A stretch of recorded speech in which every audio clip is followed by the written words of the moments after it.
Ako maglaw umitin. Sa ibang tao nakikinig.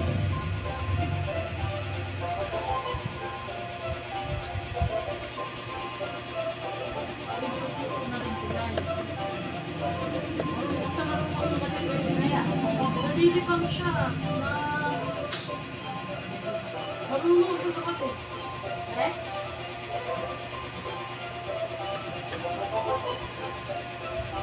Ayan, sa school na ito, nakakapagod ng ako nito. Oo. Nakakapagod ko siya. Meron, nursery ka, nandun yan.